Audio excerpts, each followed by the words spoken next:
La Asamblea Constituyente que había reorganizado la República del Ecuador tuvo la honra de decretar y sancionar las bases para el ferrocarril trasandino nacional.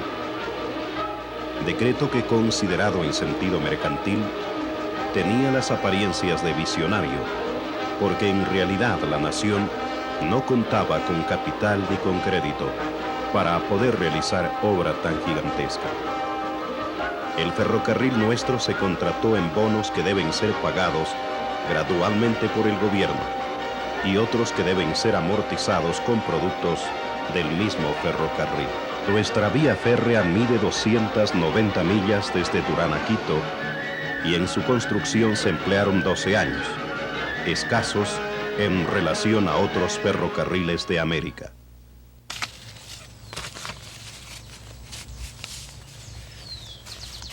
El 10 de junio de 1891, el 10 a las 2 de la mañana nací yo.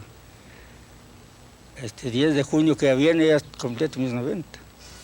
Por eso digo a los que me preguntan cuánto va a vivir, digo hasta el año 2000. En 1911 principié a trabajar como ayudante bujonero y boquero. Nosotros salimos de la Tacunga. Después ordenaron que vayamos un personal a Durán a transportar un tren expreso. El tren expreso eran los 6 presos políticos. General Alfaro, Flavio Alfaro, Medoro Alfaro, Manuel Serrano, Piano País, Luciano Corral. Los 6 presos políticos. Y ellos en un vagón encerrados como que fueran criminales. Rumbo al norte, a Quito. Llegamos de Guajaló a las 11:40 de la mañana, el día 28 de enero de 1912. En esos carros les llevaron a los presos y el pelotón de soldados y el general coronel Sierra, Alejandro Sierra. Cuando llegamos en Chimbacalle, había tal vez unos 1,000 o 2,000 personas, ¿no?, esperándole para de ahí mismo y arrastrarle. Pero cuando llegamos encontraron el carro vacío. Preguntaron por los presos, ¿qué de los presos? Y yo les dije que yo no sé. Claro. Entonces ellos se corrieron, de nuevo se fueron al penal García Moreno. Y a las 2:30 de la tarde ya, claro, ya le sacaron del penal para el arrastre. Bueno, una circunstancia de que, claro, notaron que no, porque la máquina que entró como para la inauguración del ferrocarril, la misma habían escogido para conducir al general, ¿no? La misma número 8, porque estaba flamante. Máquina nueva, tiempos nuevos, 1912.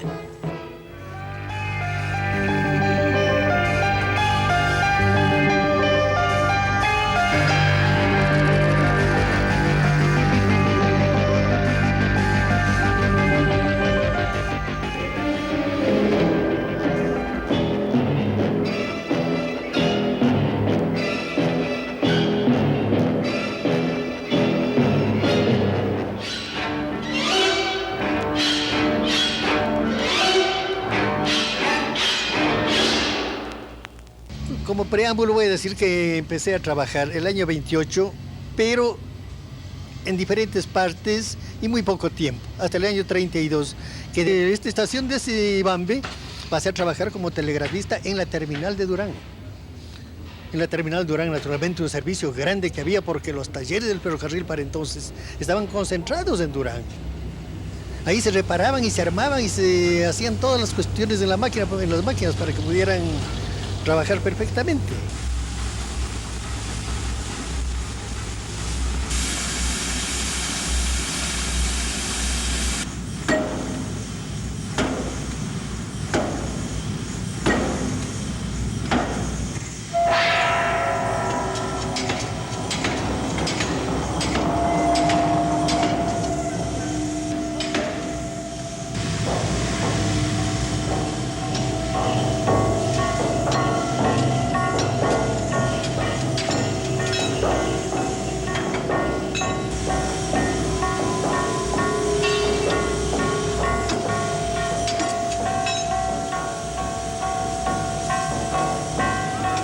aquí se hacen espines, pernos, bocines, todo lo que es forja. Fundición también de bronce y de fierro fundido.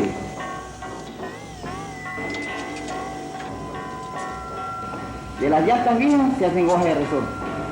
Aquí utilizamos todo el material que se pueda forjar. Ese material se lo mete a calentar en los bravos, como ustedes vieron. Después que está ya a una temperatura de unos 1200 grados, se saca y se comienza a girar y se corta el pedazo. Después se le hace la perforación con un punzón y se le da casi ya una semi-acabado, el torno le da la perfección.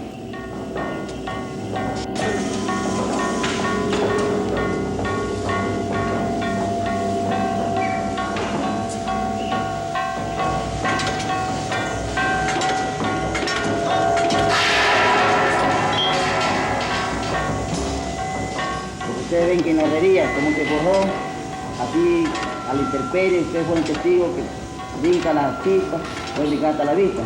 Entonces eso es lo que nosotros podemos pedir, es la protección, la seguridad industrial que se llama técnicamente.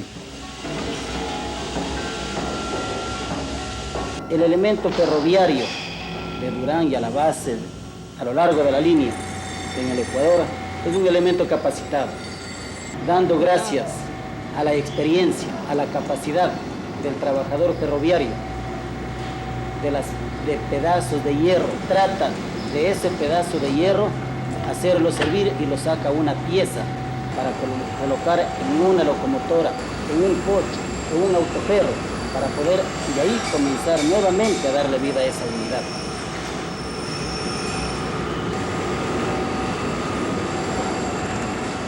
He viajado naturalmente, pero como turista, podríamos decir. Principiando por Guayaquil, en aquel tiempo no teníamos naturalmente el puente que tenemos ahora sobre el río Guayas. Entonces se pasaba en vapor. Había lanchitas, el Saranague, el Chanchán, en fin. Entonces se pasaba a Durán. En Durán se tomaba el tren, un viaje muy placentero naturalmente, porque yo creo que no hay ningún viaje mejor que ferrocarril.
Los gobiernos de García Moreno, Borrero, Veintimilla y Caamaño habían construido como 60 millas de línea férrea, vía angosta, es decir, 36 pulgadas de ancho, desde Turán a Chimbo, de donde tenía que seguir Sibambe como la ruta más asequible para trepar la cordillera andina.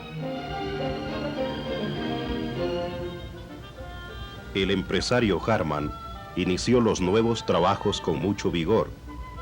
El trayecto de Turán a Chimbo, que era de vía angosta, se ensanchó y así continuó desde Turán a Quito.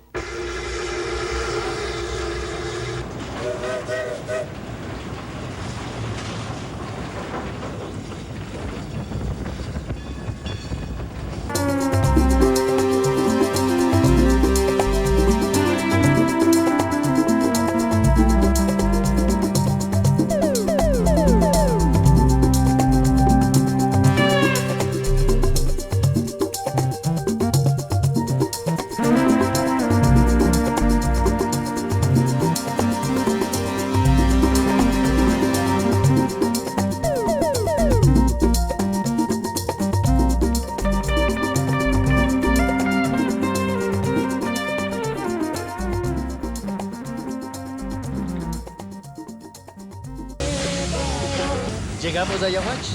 Y Yahuachi es una estación magnífica, una estación de mucho movimiento.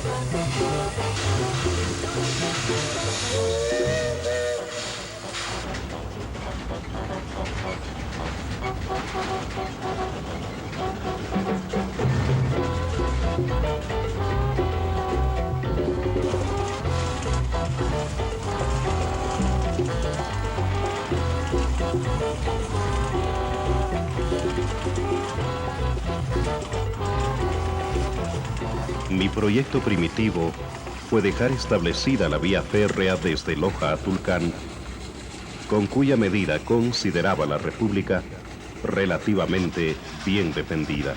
Igual propósito fue el que me impulsó en la necesidad de llevar el tren a todo trance, de Bucay a Quito, de cuya medida hemos principiado a recoger ya el fruto previsto.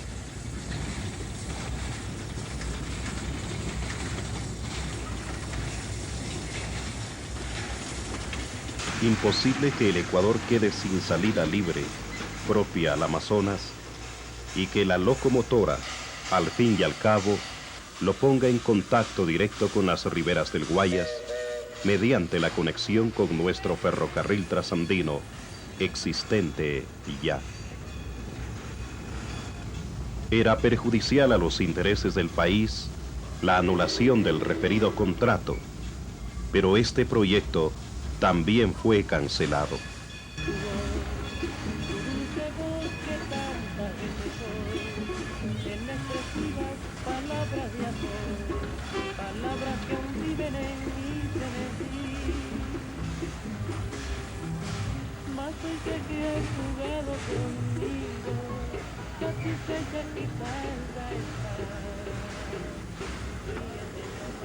Se llegaba a Milagro, otra estación inmejorable, muy buena, de un movimiento pocas veces visto.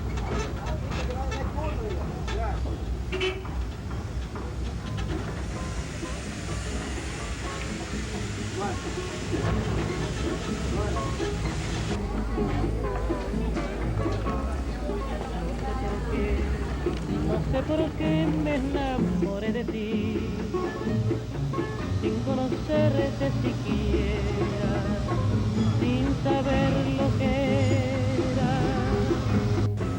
No fue tu voz, esa voz que tantas veces soy, en expresivas palabras de amor, palabras que aún viven en mi frenesí. Mas hoy sé que has jugado conmigo, satisfecha quizás ya está.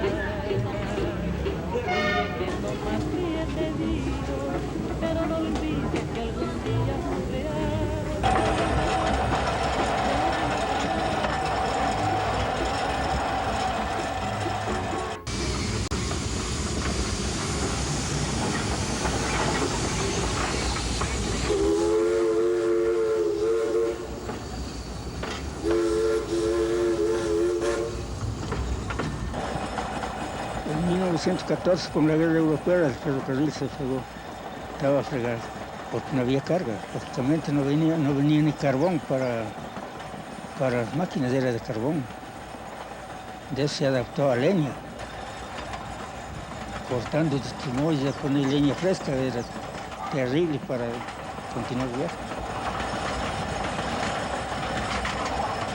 En el taller me inicié, mecánica.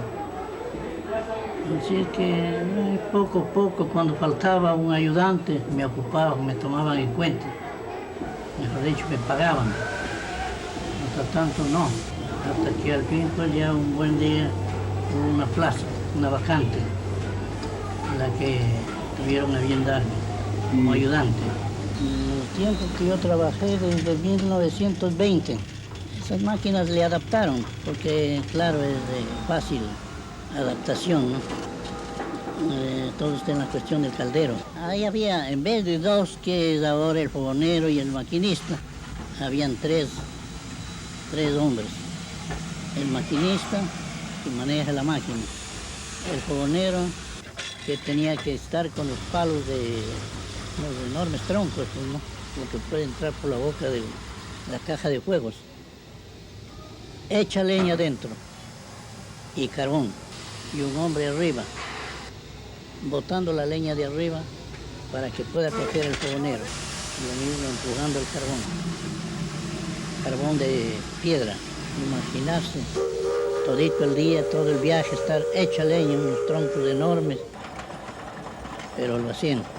Ese pobre fogonero era un hombre que llegaba medio muerto, acabado.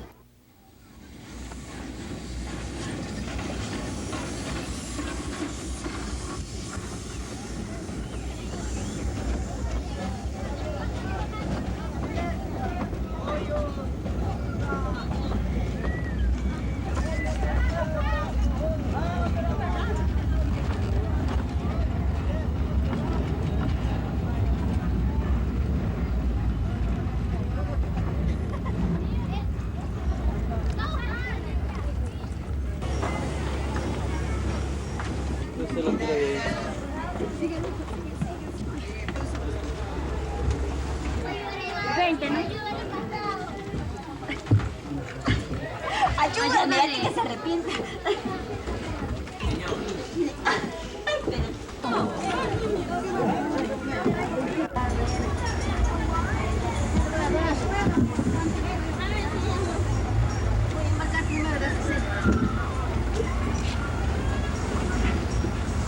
A ver, súbale, señora. Coja, mijo. Permiso, señora.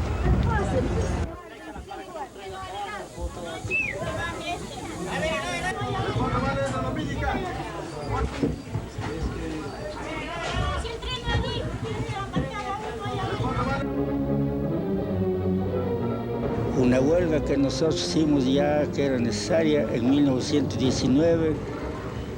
Ahí no había sindicatos, cada uno comíamos de nuestro bolsillo, como podíamos. Otra huelga hicimos en 1921 para que aumente el salario, porque era muy poco, los 50 sucres. Ahí subieron a 62 sucres, pero en cambio era el dólar a 4 sucres. Hay que saber, no se consiguió. Centavos nomás, pocos centavos. No se consiguió más. Y ahí me dejaron preso en la Tacunga hasta cuando solucionaron la huelga. Bueno, el ferrocarrilero en esa fecha plegó a la de Guayaquil. Plegó en esa huelga. Sí, el 15 de noviembre de 1922. La huelga esa se perdió. Ganó el gobierno, sí. Con la mortandad más grande de la historia de los ferrocarrileros, que murieron ferrocarrileros, murieron y gente particular.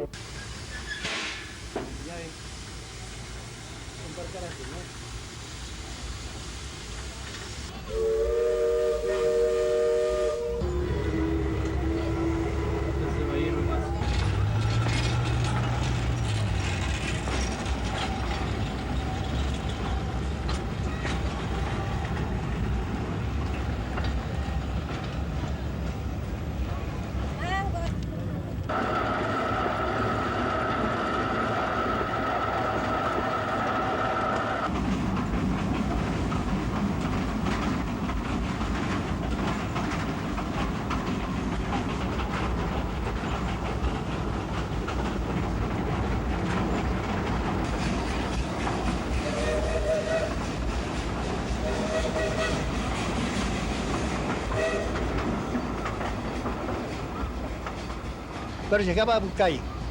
En Bucay, una estación de gran movimiento donde había los talleres intermedios principales, se puede decir. Entonces se cambiaba de locomotora ahí.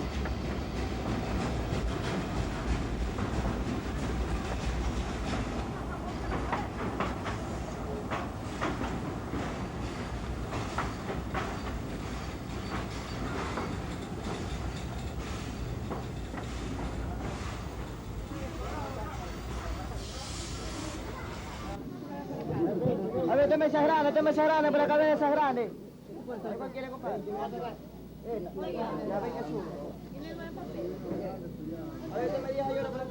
Ver a los gringos, el ferrocarril Railway y compañía, era ¿cómo le puedo decir? Como una empresa, y marchaba mejor que cualquier tiempo, porque si el tren era de salir a las 7 en punto de la mañana, a esa hora salía.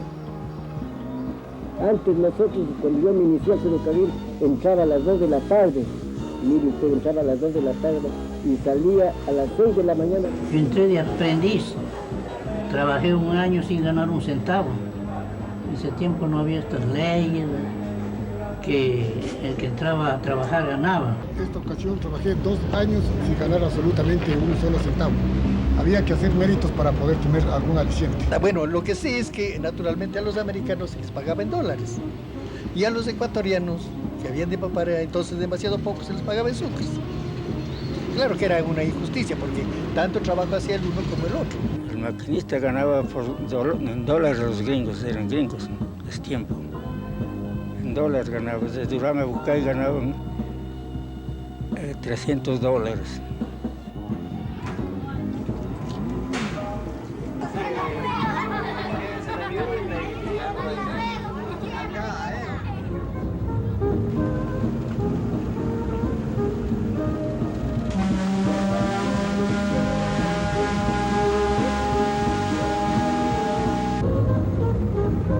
De ahí el viaje a Huigra.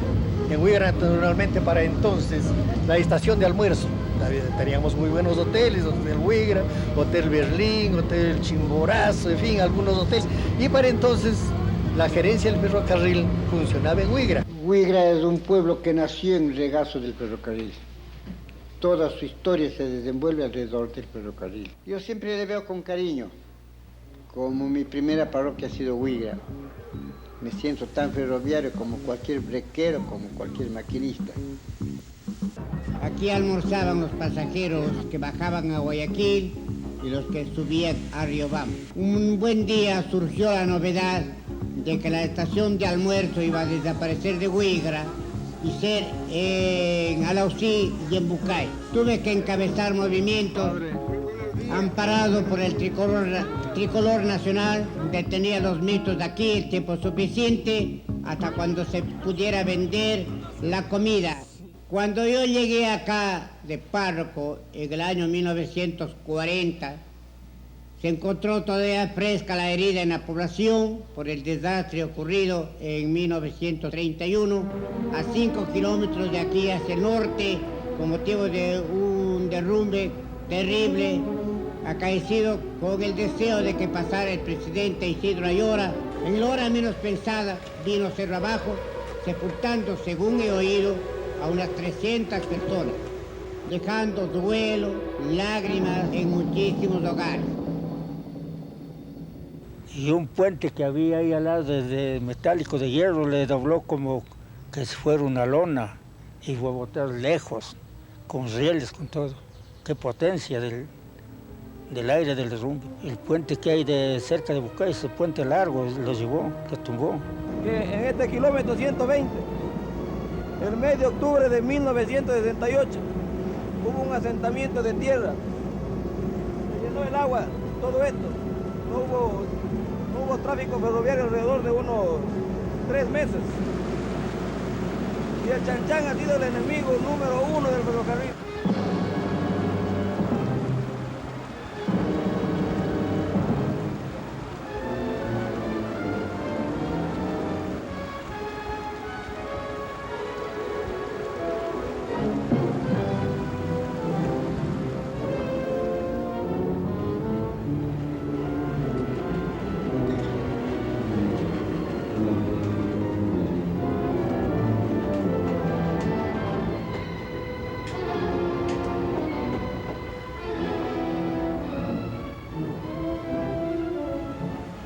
Después del almuerzo, avanzábamos a otras estaciones principales Cibambe, porque comienza el ramal al Cibambe Cuenca, y el intercambio de pasajeros y carga era demasiado grande.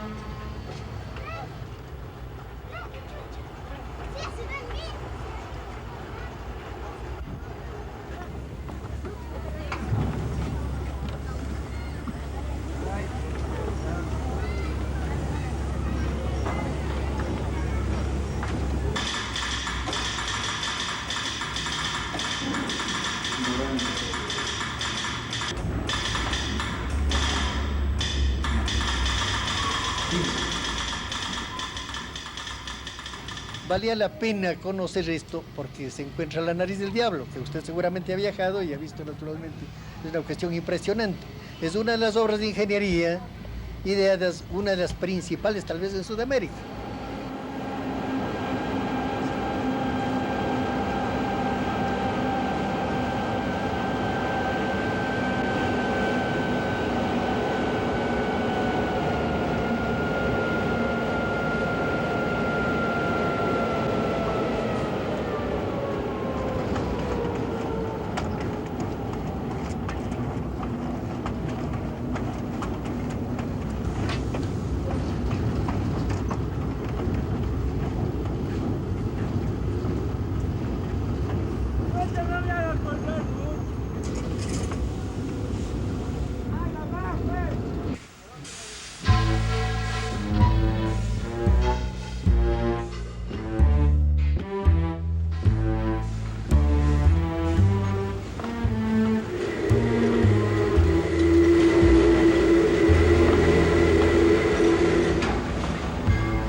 Entonces, pasada esta situación, se llega a Laucín, que está próxima a las minas de azufre, que es un gran filón para el transporte por ferrocarril.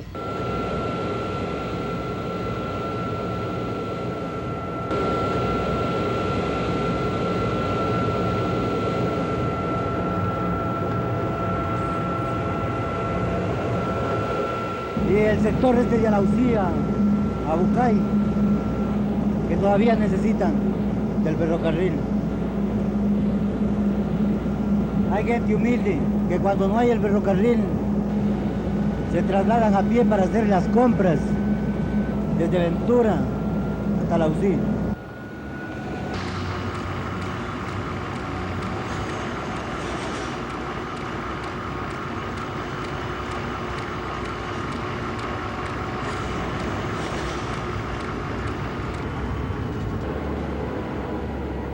La decadencia comenzó desde la salida de las carreteras y la nacionalización del ferrocarril fue el punto básico para que el ferrocarril siga decayendo.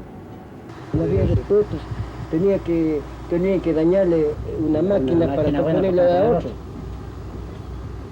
Eso también fue uno de los factores de la caída del ferrocarril y la mala administración. El 14 o 15 o 16 de mayo del mismo año del 44 nacionalizó el doctor Velasco Ibarra y de inmediato ingresó gente particular. Ahí hubo prácticamente una invasión de gente extraña al medio ferroviario. Como cada 4 años se cambian los ministerios, o si no, un rato menos pensado, se cambian los ministros, cada ministro viene con su rango de compromiso.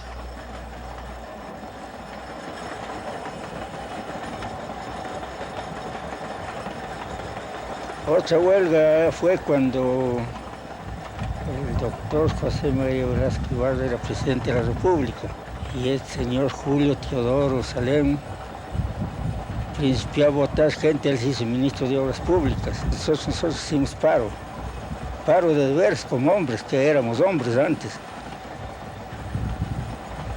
Y votó al ministro y se acabó la huelga.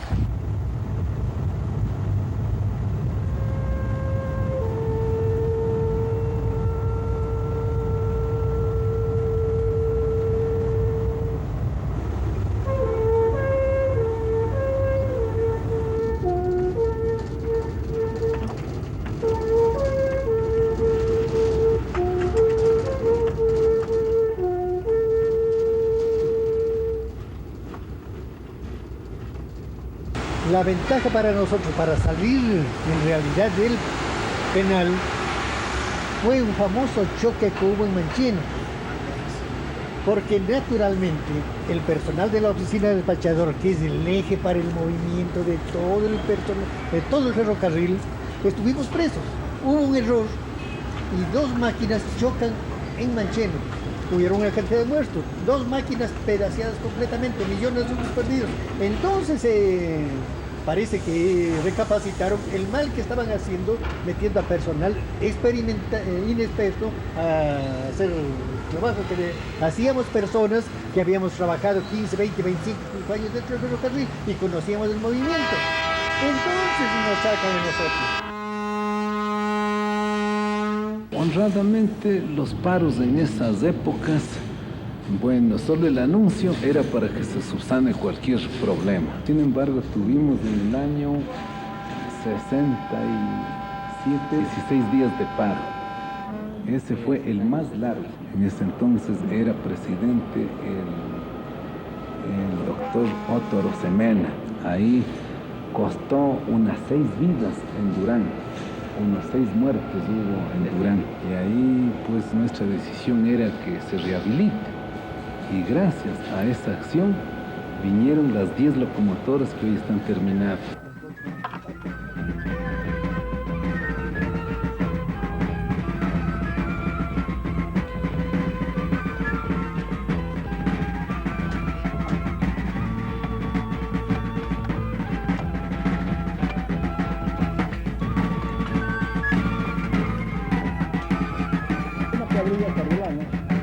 Tenía 12 hombres.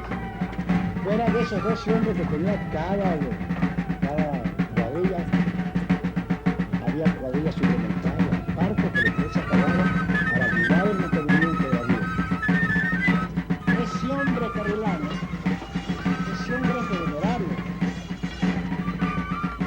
salía a las 6 de la mañana. Se van, y si todito el día llovía, a las 4 de la tarde, ahí se amanecía.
Tengo esa idea que algún gobierno arreglará el ferrocarril porque no va a dejar abandonado una obra tan magna que necesita el Ecuador. Porque un bulto de sal, de arroz, de azúcar que vendrían 25 sucres por 25 sucres por la carretera, póngale por 12 o 12.50. Luego la mitad de esa economía vendría a ser para el público, para el consumidor, para el humano, el ecuatoriano. El ferrocarril, naturalmente, para mí es la base de la economía nacional del transporte. Usted ve que un carro, por ejemplo, un carro grande, llevará 200 quintales. En cambio, el ferrocarril, con 10 vagones, vamos a poner 500.000 de quintales que se lleva. Por ejemplo, hierro, el cemento, azúcar, arroz, porque ya se transportó una época la minería, sobre todo en las minas de Tixán, en las minas de azufre de Tixán. Se transportaba en vagones, en góndolas. Entonces, cada góndola naturalmente son más o menos las 60.000 libras que lleva, cosa que no puede hacerlo un camión. Además de eso, caeríamos al desaparecer el ferrocarril, que ojalá nunca suceda esto. Caeríamos en una cuestión terrible en manos solamente de los transportadores terrestres.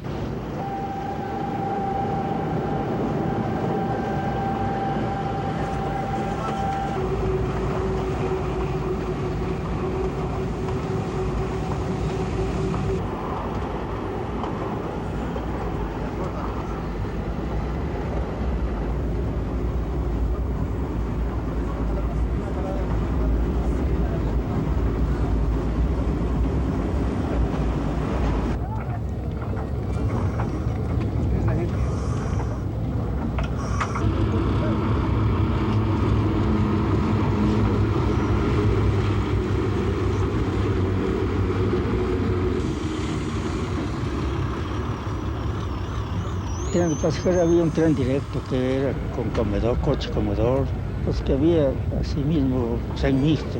Tenía 2 coches de primera, 1 o 2 de segunda, 1 de equipaje, otra jaula coche, había vagones de carga, combustible también, carros de gasolina, carros de petróleo, coche de correo había en un departamento. Y más adelante era el coche de la carga de equipaje, todo eso. Bueno, yo le estoy hablando de esto naturalmente de 30 años atrás. Entonces llegaba aquí en Riobamba más o menos a las 4 de la tarde, 4:30. De aquí entonces se tomaba el tren para Quito, al día siguiente, porque no era un viaje directo para entonces.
Se llegaba a Urbina, que está más o menos a unos 4.000 metros de altura sobre el nivel del mar.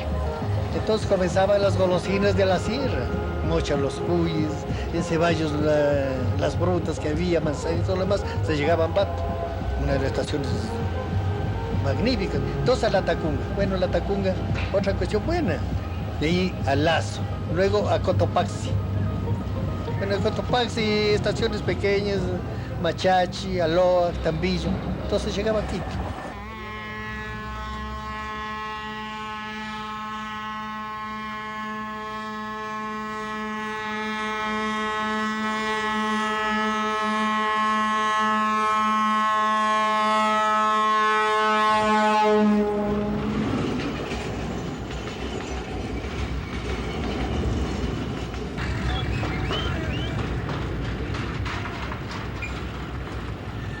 El ferrocarril pues tiene, como usted verá, ya sus 70 años de vida. Y en los 70 años de vida contamos con técnicos en realidad, con verdaderos técnicos en la materia ferroviaria. Si no arregla la línea no vale nada, ni con nuevas máquinas. Como le digo, los puentes metálicos están ya carcomidos, 80 años de tiempo. Al fin y al cabo, algún día de terminarse, ¿no? Me parece que mejor sería rectificar por arriba y que debe ser nuevo ferrocarril. Ferrocarriles que cubren con su bandera miles de obreros, maquinistas, conductores con sus brequeros y carrilanos, oficinistas mecánicos con sus torneros y bodegueros, forman esta gran familia que hacen la historia del ferroviario.